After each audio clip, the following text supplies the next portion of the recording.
نحمده ونصلي على رسوله الكريم أما بعد فأعوذ بالله من الشيطان الرجيم بسم الله الرحمن الرحيم رب اشرح لي صدري ويسر لي أمري واحلل عقدة من لساني يفقهوا قولي رب زدني علما اللهم ربنا زدنا علما اللهم أرنا الحق حقا وارزقنا اتباعه وأرنا الباطل باطلا وارزقنا اجتنابه.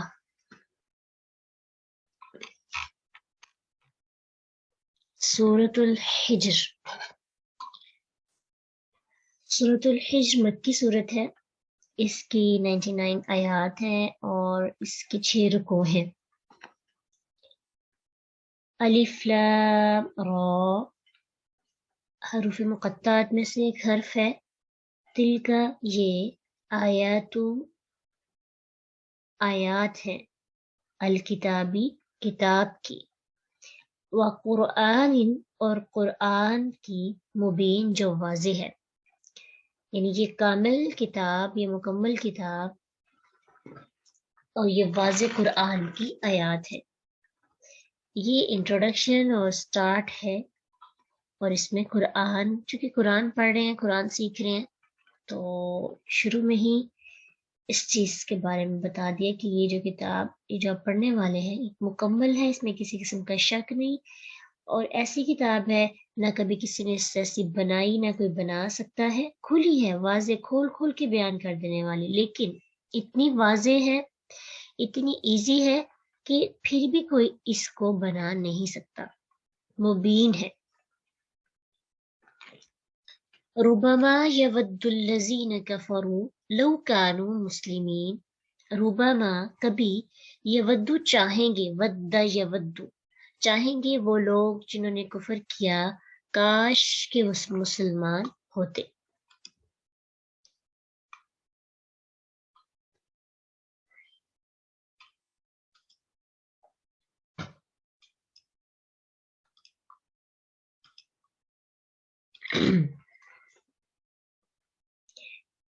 اب یہاں پہ کیا مراد ہے، کیوں چاہیں گے وہ لوگ کہ وہ کاش کے مسلمان ہوتے، اور کون چاہیں گے؟ یہ سورت چونکہ مکی سورت ہے نا، تو جب مسلمان ہر طرح سے کمزور اور مغلوب تھے تو اللہ تعالیٰ نے نبی صلی اللہ علیہ وسلم اور مسلمانوں کو اس آیت کے ذریعے تسلی دی کہ وہ وقت آ رہا ہے کہ جب یہ کافر چاہیں گے کاش وہ مسلمان ہوتے، لیکن وہ وقت ان کے ہاتھ سے نکل گیا ہوگا، اور وہ دوبارہ سے ان کی خواہش کا کوئی فائدہ نہیں ہوگا۔ دنیا میں بہت سے ایسے مواقع بھی آتے ہیں جس میں مسلمانوں کو فتح و کامرانی ملتی ہے، بلکہ ملی بھی، اور کفار کو شکست بھی ہوئی، جیسے بدر میں، خیبر میں، فتح مکہ کے موقع پر۔ تو دراصل یہ ان تمام مواقع کی طرف اشارہ ہے، نبی صلی اللہ علیہ وسلم کو تسلی ہے، صحابہ کو تسلی ہے کہ یہ لوگ جو آج آپ پہ بڑا ظلم و ستم کر رہے ہیں، اس وقت خواہش کریں گے۔ ایسا ہی ہوا نا، جب مال غنیمت اکٹھا کیا مسلمانوں نے، تو اس وقت وہ تمنا ان کے دل میں تھی کہ کاش وہ بھی مسلمان ہوتے، تو آج ان کو بھی یہ مال و دولت ملتی، آج ان کو بھی یہ سکون ملتا، ان کو بھی یہ عزت ملتی۔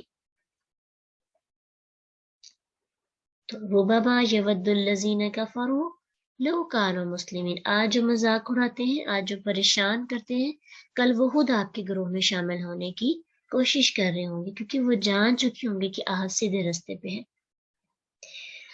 سورۃ المؤمنون آیت نمبر 199 میں اللہ سبحانہ تعالیٰ فرماتے ہیں، حتی اذا جاء احدهم الموت قال رب ارجعون،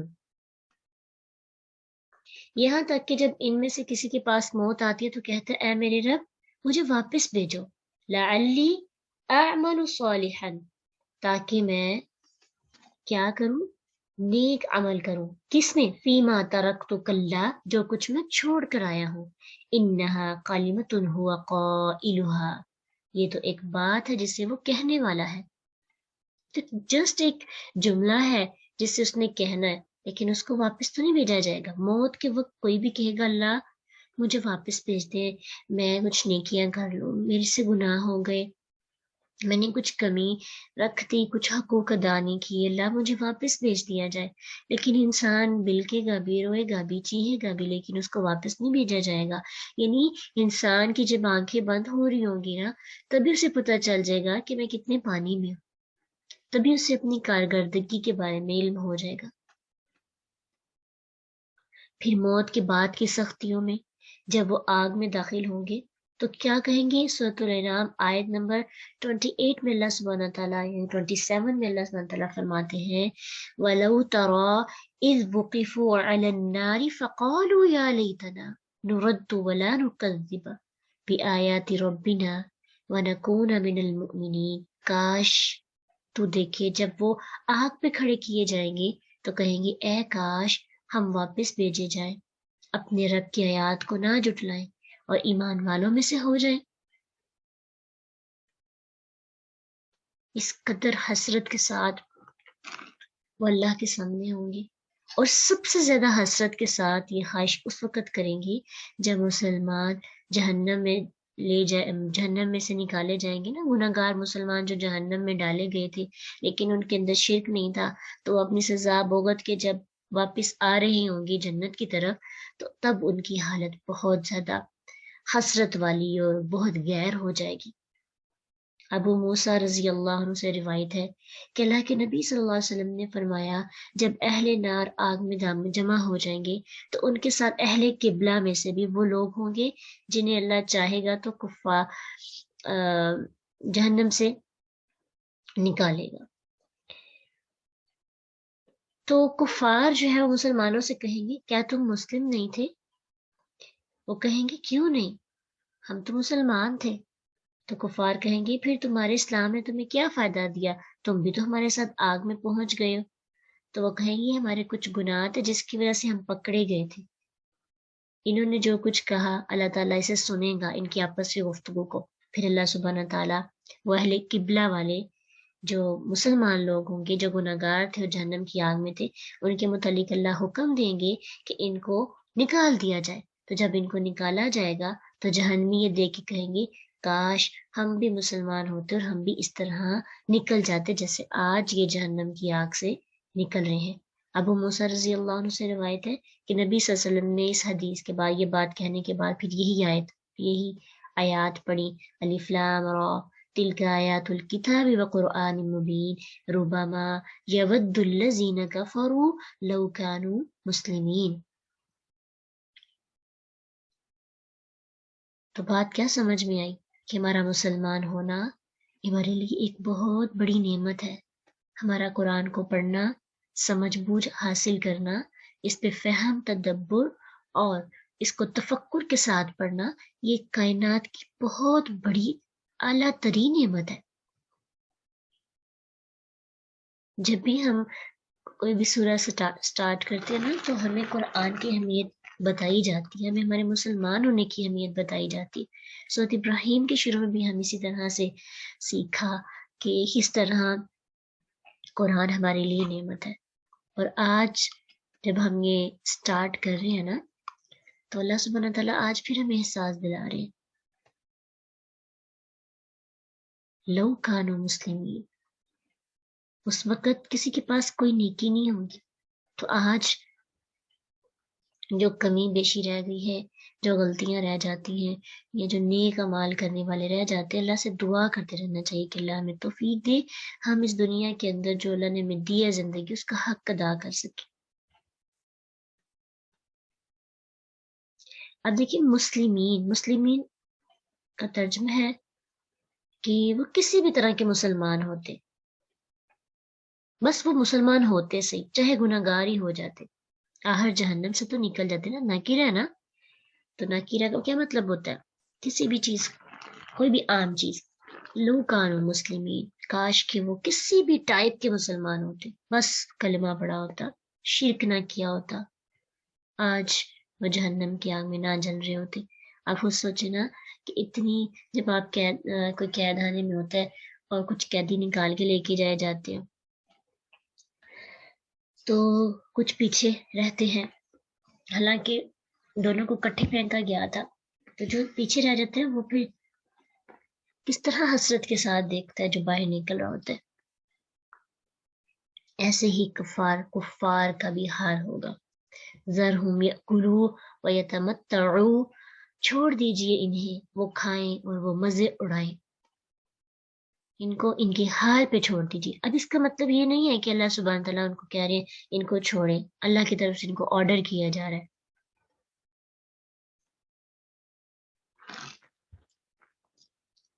یہ ایک ڈانٹ ہے، یہ حکم جو ہے نا، ذرہم یأکلوا ویتمتعوا ویلہہم الامل، یہ ساری کیا ہے؟ ڈانٹ ہے، امر ڈانٹ میں۔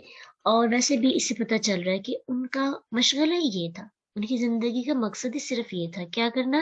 کھانا، مزے اڑانا، اور ان کی امیدیں اتنی زیادہ تھی کہ ان کی امیدوں نے ان کو دنیا کی زندگی میں غافل کر دیا آخرت کے معاملے میں۔ عمل کہتے ہیں، عمل العمل، امید، کسی چیز کے حصول کی آرزو، خصوصاً ایسی آرزو، یعنی یوزلی جو ہم لوگ بہت دور کی ہوتی ہے، بعید، حصول بعید، جس کا پتہ ہی نہیں ہوتا ہے پوری ہونی بھی ہے کہ نہیں، لیکن وہ بھی باندھ کے بیٹھ جاتے ہیں، اسے کہتے ہیں العمل۔ تو ذرہم یأکلوا ویتمتعوا ویلہہم الامل فسوف یعلمون، ان کو چھوڑ دیجئے، ان کی زندگی کا مقصد تو یہی ہے نا، وہ کھائیں، مزے اڑائیں اور اپنی امیدوں کے اندر مست رہیں، ان کو فکر ہی نہیں ہے۔ ٹھیک ہے، یہ ایسی زندگی چاہتے ہیں تو ان کو جینے دیں، ہم ان کو نہیں روکیں گے، ان قریب ہمارے پاس آئیں گے اور پھر ان کو پتہ چل جائے گا کہ وہ کتنے پانی میں تھے۔ ابو سعید خدری رضی اللہ عنہ بیان کرتے ہیں، مسند احمد کی حدیث ہے کہ نبی صلی اللہ علیہ وسلم نے اپنے آگے ایک لکڑی گاڑی، پھر اس کے پہلو میں ایک اور لکڑی گاڑی، اور ایک تیسری اس سے بہت دور، تھوڑی دور کر کے گاڑ دی۔ فرمایا کیا تم جانتے ہو یہ کیا ہے؟ لوگوں نے کہا اللہ اور اس کے رسول زیادہ علم رکھتے ہیں۔ اللہ کے نبی صلی اللہ علیہ وسلم نے فرمایا یہ انسان ہے اور یہ اس کی موت ہے۔ یہ جو اللہ کے رسول نے یہ جو پاس پاس لکڑیاں رکھی نا، ان میں سے ایک کیا ہے؟ موت ہے، اور اس کی آرزو ہے۔ انسان کیا کرتا ہے؟ اپنی آرزو حاصل کرنے کی کوشش میں لگا رہتا ہے، پھر اس کے حصول سے پہلے ہی اس کے رستے میں اجل رکاوٹ بن جاتی ہے، موت آ جاتی ہے، اور وہ اپنی خواہشات بھی پوری نہیں کر پاتا جن کے لیے وہ ساری زندگی تودو کرتا ہے، یعنی وہ اپنی خواہش کے قریب ہوتا ہے کہ درمیان میں کیا آ گئی؟ موت، اور موت اس کے سارے وقت کو ضائع کر دیتی ہے۔ اسی طرح ایک اور حدیث ہے، عبداللہ بن عمر رضی اللہ عنہما بیان کرتے ہیں کہ اس امت کے اول کی درستگی زہد اور یقین کے ساتھ ہے، اور آخری حصہ بخل اور عمل کے ساتھ ہلاک ہوگا۔ یعنی جو پہلے کے لوگ ہیں نا، وہ اپنے آپ کو ٹھیک کیسے کر رہے تھے؟ کیسے زمانہ جاہلیت سے نکل کر دین کے اندر داخل ہو رہے تھے؟ تقوی کے ساتھ، عاجزی کے ساتھ، یقین کے ساتھ۔ لیکن جس کے آخری لوگ ہوں گے وہ کیسے ہلاک ہوں گے؟ کنجوسی کے ساتھ اور عمل یعنی امیدوں کے ساتھ، ایسی تمنائیں جو انسان کو سلا دیتی ہے، جو انسان کو دنیا کی مشکلات والی جو زندگی ہے، ایمان والی جو زندگی ہے، اس میں آنے نہیں دیتی، اس کو تھپکیاں دے دے کے کہ کل ٹھیک ہو جائے گا، محنت کے بغیر ہی سب کچھ مل جائے گا۔ شیطان امیدیں جلاتا رہتا ہے نا، تمنائیں انسان کی بڑھتی رہتی ہیں، وشز، تو یہی چیزیں ایسی ہیں کہ جو انسان کو لوز کر دیتی ہیں، انسان کے مزاج کو، انسان کے کردار کو، انسان کی عادات کو، اخلاق کو، ہر چیز کو بے جا امید کا باندھ لینا۔ اور جب بے جا امیدیں بن جاتی ہیں پھر انسان ٹوٹتا بھی ہے بندوں کے ہاتھوں بھی. بندوں کا قصور نہیں ہوتا، قصور کس کا ہوتا ہے؟ عمل کا. عمل عین والا نہیں، حمزہ والا عمل. عمل کا قصور ہوتا ہے. امید، ایسی امید جس کے پورے ہونے کی دور دور تک ابھی کوئی چانسز نہیں ہے. 2-4 سال پہلے سوچ کے بیٹھ جاتے ہیں، پھر جب وہ چیز ویسے نہیں ہمیں ملتی، اب ہمارا ایمان بھی خراب ہو جاتا ہے، ہمارا لوگوں کے ساتھ رویہ بھی. ویسے بھی زندگی گزارنے کا ایک اصول یہ لکھیے کہ بے نیاز ہو کر زندگی جیے. امید نہیں باندھے کسی سے بھی. آپ کا کوئی قریبی سے قریبی بھی رشتہ دار ہے، ایون کہ انسان خود سے بھی امید نہیں باندھ سکتا. ہم اتنے گناہ گار ہیں، ہم کہتے ہیں ہم فلاں کام کریں گے، بڑے وثوق کے ساتھ دعویٰ بھی کرتے، نہیں ہو پاتا. دعویٰ نہیں کریں، امید نہیں باندھے، خود پہ بھی نہیں باندھے، لوگوں پہ نہیں باندھے. بس اللہ سے دعا کریں، سوچ آئی، جو خیال پیدا ہوا اس پہ عمل شروع کر دیں اور کہیں انشاءاللہ اللہ مجھ سے یہ کام لے لے گا. بس دیکھیے گا پھر اللہ تعالیٰ کتنی برکتیں پیدا کرتے. ٹھیک ہے؟ تو جو امیدیں باندھنے والے لوگ ہوتے ہیں نا، وہ بس بیٹھ کے صرف امید باندھتے ہیں ایسے ہوگا. ان کو لگتا ہے پوری دنیا ان کے مطابق چلے گی. اگر کوئی ان کے مطابق نہیں چلتا، حالانکہ انہوں نے تو کسی کے ساتھ بات بھی نہیں شیئر کی.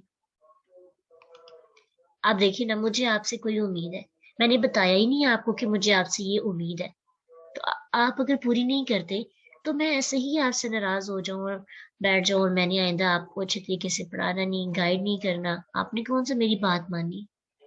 تو یہی ہے نا امید. امید رشتوں کو ڈسٹرب کر دیتی ہے، کھوکھلا کر دیتی ہے. اس لیے اچھے خوبصورت رشتے ایسے ہوتے کہ آپ ان کو آزاد چھوڑیں، خود کو بھی ان کو بھی. آپ بس دعا کریں کہ اللہ میں فلاں سے فلاں چیز کی امید رکھنا پسند نہیں کرتی، لیکن چاہتی ہوں کہ اس کے اندر یہ عادت آ جائے، تو آپ اس کے اندر یہ چیز پیدا کر دیں یا اس کے ساتھ شیئر کریں. ٹھیک ہے؟ پھر اس طرح سے بہت سے معاملہ ٹھیک رہتے ہیں. یہ طریقہ کس کا ہے؟ کھانا پینا، مزے اڑانا اور امید باندھنا کہ ہمیں اللہ کچھ نہیں کہیں گے. یہ امید دراصل کفار کی ہوتی ہے. وہ کیا کرتے ہیں؟ ان کو لگتا ہے ہمیں جہنم کا تو عذاب ملنا ہی نہیں، ہم نے تو مرنا ہی نہیں، اگر مریں گے بھی تو چند دنوں کے لیے جہنم میں رہیں گے، پھر ہم نکل جائیں گے. کل کس نے دیکھا ہے؟ جب آخرت آئے گی تو دیکھی جائے گی. یہ ہے دراصل کفار کی امید. امید پہ دنیا قائم ہے، بالکل ایسا ہی کہا جاتا ہے. یعنی امید جو ہوتی ہے نا آخرت کے بارے میں، خود ہی اندازے لگانا، میں تو جنتی ہوں، میری تو فلاں بھی کوئی سفارش کرے گا، فلاں میرا کوئی پیر ہے یا صوفی ہے یا اللہ کے نبی صلی اللہ علیہ وسلم کے بارے میں سوچنا، وہ میری سفارش کریں گے. سفارش کا تو پورے کا پورا اختیار اللہ کے پاس ہے. اگر کوئی سفارش کرے گا بھی تو اللہ کی اجازت سے. تو ہمارے اعمال ایسے ہیں، ہم خود کو رسک پہ کیوں رکھے ہوئے ہیں؟ اس لیے کھانا پینا، مزے اڑانا اور امیدیں باندھنے کے علاوہ بھی زندگی ہے، عملی زندگی، اس کی طرف بڑھنا چاہیے. ہمیں تو رسک لینے نہیں چاہیے، کیونکہ واپسی کا تو رستہ ہی نہیں ہوگا. پھر یہ نہیں کہنا اگر یہ کہنا پڑ گیا لوگ کانو مسلمین، بہت افسوس ہوگا ہمیں کہ ہم تو مسلمان تھے، لیکن ہم نے مسلمان ہو کر دین سے اپنے قدم جو ہے باہر نکال لیے. آج کے دور میں اتنے فتنے ہیں.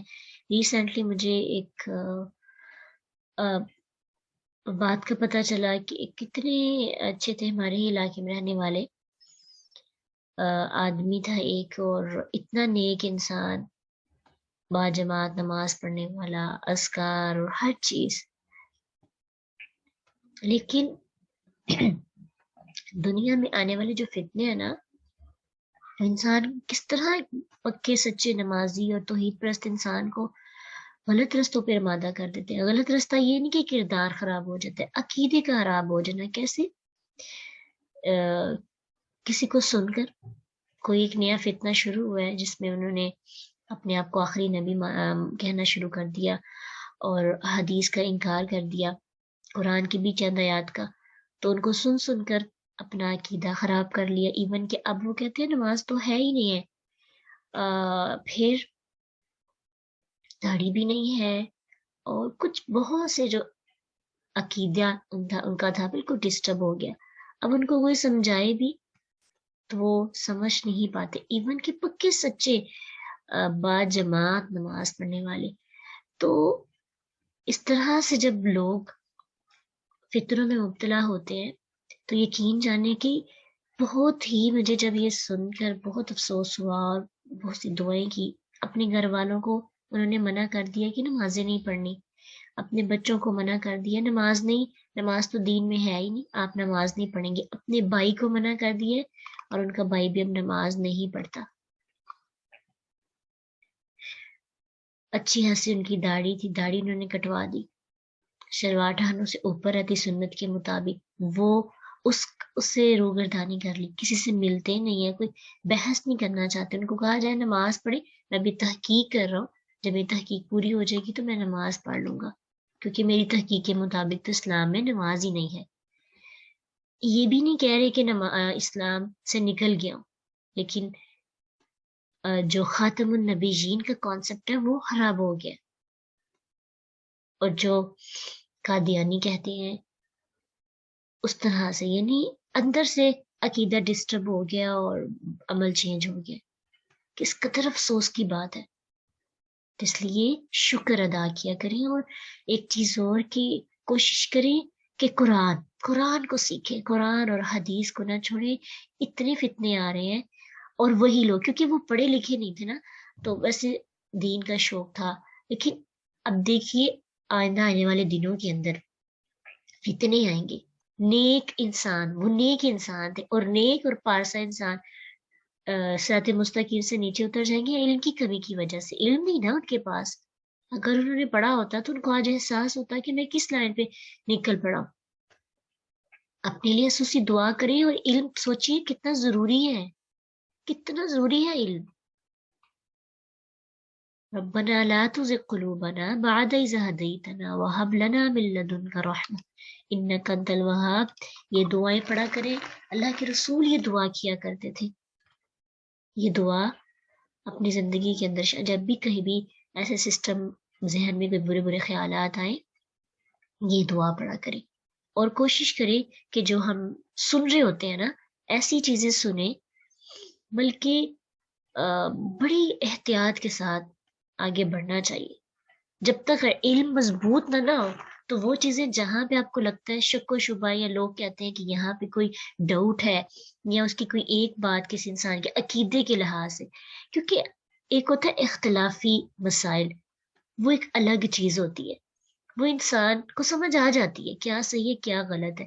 جب بات آتی نا عقیدے کی، وہاں پہ معاملہ اس طرح سے، وہ اپنے جن کے پاس نالج نہیں ہوتا، جن کے پاس علم نہیں ہوتا، ان کو لگتا ہے کہ سامنے والا بندہ بات ٹھیک ہے، کیونکہ ان کے پاس تو اس کے مخالف میں بتانے کے لیے کوئی حدیث، کوئی دلیل نہیں ہوتی۔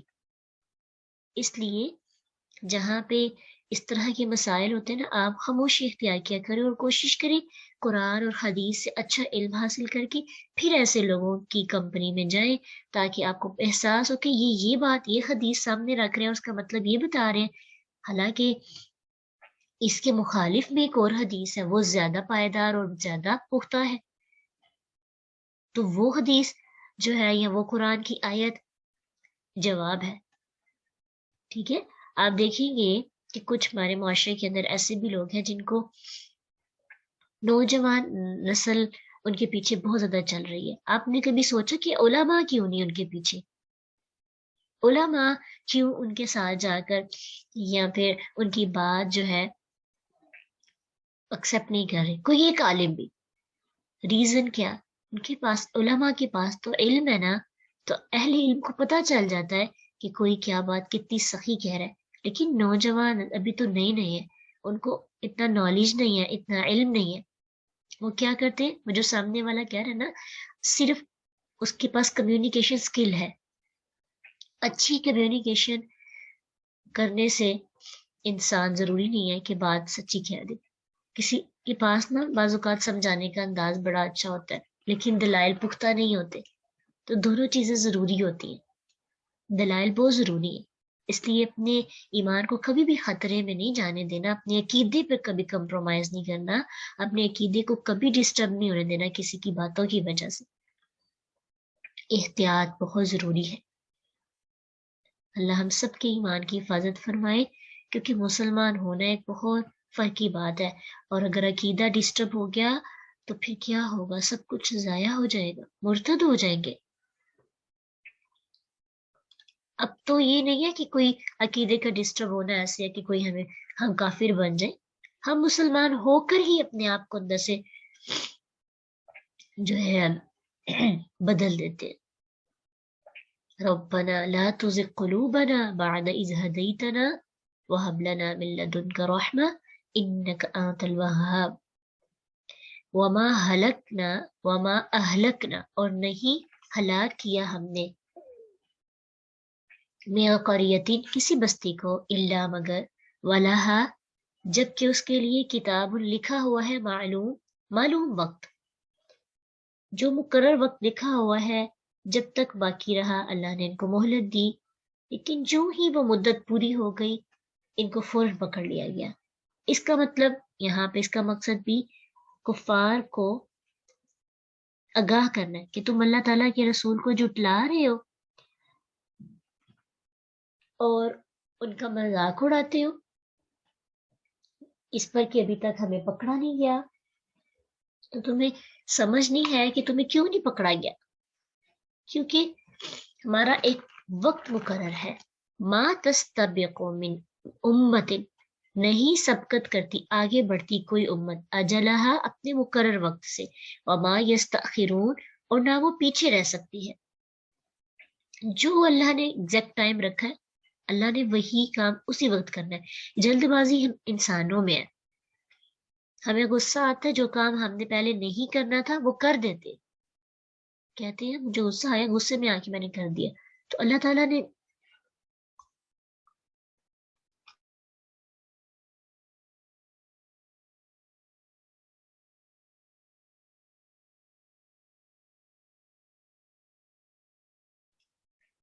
اللہ کے ہاں ہر چیز کا ایک وقت مقرر ہے. نہ اس چیز سے پہلے نہ وہ مقررہ وقت سے پہلے کوئی کام ہو سکتا ہے نہ بعد میں. چاہے انسان جتنے بھی گناہ کے کام کیوں نہ کرے، اللہ نے لکھا ہوا ہے اس کے ساتھ اس وقت ہی کچھ ہونا ہے، تو پھر اس وقت ہی ہوتا ہے. اس سے بھی ہمیں ایک چیز کا اندازہ ہوتا ہے کہ اللہ ایک نظام کے تخت، اللہ کے پاس تو اختیار ہے، لیکن اللہ نے اپنے بندوں کو سکھانا بھی تو ہے نا. اللہ کی حکمتیں بھی ہوتی ہیں. ہمیں جلد بازی نہیں اختیار کرنی چاہیے کسی بھی معاملے میں. اچھے ہونے کے معاملے میں بھی برے، یعنی اگر ہم اچھا کام کر رہے ہیں تو ہمارے ساتھ اچھا سلوک نہیں ہو رہا، ہمیں وہ رسپانس نہیں مل رہا، ہمیں وہ جو ہم اجر چاہتے ہیں وہ دنیا میں نہیں مل رہا، تو کیا کریں؟ نا امید نہیں ہو، اللہ تعالیٰ سے شکوہ نہیں کریں. ما تستبق من امت اجلها وما یستأخرون، جو اللہ نے وقت لکھا ہے، جس وقت پہ اللہ نے آپ کو کوئی خیر کی چیز دینی تھی اسی وقت ملے گی، ایک منٹ بھی آگے پیچھے نہیں ہوگی. وقالوا اور انہوں نے کہا یا ایو الذی اے وہ شخص نزلہ اتارا گیا علیہ جس پر الذکر قرآن ذکر، انک لمجنون یقیناً تو البتہ مجنون ہے، تو دیوانہ ہے. یہ بات بھی وہ کیوں کرتے تھے؟ مذاق اڑانے کے لیے. یہ نہیں کہ وہ مانتے تھے کہ واقعی اللہ کے نبی کے پاس قرآن ہے. یعنی جیسے ہم کسی کہتے نا اے وہ شخص آؤ جس نے دعویٰ کیا تھا کہ میرے پاس یہ ہے، آؤ تو صحیح ذرا، اور ساتھ ہی کہہ دیا انک لمجنون. اور ذکر سے مراد یہاں پہ قرآن بھی اور حدیث بھی ہے، قرآن مجید بھی شامل ہے اور حدیث بھی. اب پچھلی آیت کے اندر کفار کو ڈانٹا گیا ہے کہ تم یہ چاہتے ہو کہ تم پر عذاب کیوں نہیں آ رہا، تم کی سرکشی کے باوجود بھی فرشتے نہیں آ رہے. تو اب یہاں بتایا گیا کہ کس طرح سے وہ اللہ کے رسول صلی اللہ علیہ وسلم کے ساتھ بات کرتے تھے. پیچھے ان کے اعتراض کا جواب اور آگے ان کا مذاق، یہ ان کی حرکتیں تھی جس کی وجہ سے پھر وہ بعد میں ان کو ایک دھمکی، ایک تنبیہ دی گئی۔ آپ صلی اللہ علیہ وسلم کو پاگل اور دیوانہ کہتے تھے، حالانکہ آپ تو سب سے زیادہ عقل مند، سب سے زیادہ انٹیلیجنٹ اور جینیس، خوبصورت اور ہر خوبی سے مالا مال تھے، ہر خوبی تھی آپ کے اندر، لیکن کفار آپ صلی اللہ علیہ وسلم کی بات کو انکار کرنے میں کیا کرتے ہیں، ان کی ذات پہ آ جاتے ہیں۔ کبھی بھی ایسا نہیں ہونا چاہیے، حالانکہ وہ آپ کی ذات کی خوبیوں کے خود بھی قائل تھے، لیکن ہوتا ہے نا جب انسان اندھا ہو جاتا ہے گمراہی کے اندر، تو وہ جو اچھا اور نیک انسان ہوتا ہے نا، اس کی کردار کشی کرنے لگتا ہے۔ تو پریشان نہیں ہوتے، ہمارے ساتھ بھی ایسا ہوتا ہے نا، ہم بھی لوگوں کے ساتھ کرتے ہیں، اور ہمارے ساتھ بھی ایسا ہو جاتا ہے کہ بعض اوقات ہم سچے ہوتے ہیں، حق پہ ہوتے ہیں، ہماری نیتیں غلط نہیں ہوتی، لیکن کیا ہوتا ہے، ذہن میچ نہیں ہوتے، خواب نہیں ملتے، سوچ ایک نہیں ہوتی، اور پھر ہم حق پہ ہوتے ہوئے مجنوں بنا دیے جاتے ہیں۔ لوگ ہمیں دیوانہ بھی کہتے ہیں، لوگ ہمیں پاگل بھی کہتے ہیں۔ اس وقت کیا کریں؟ ہم یہ سمجھے کہ ہم غلط ہیں، ہمارا رستہ ٹھیک نہیں ہے۔ بس یہ یاد رکھیے، اس کائنات کا سب سے عقل مند آدمی، اس کائنات کا سب سے خوبصورت محبوب بندہ،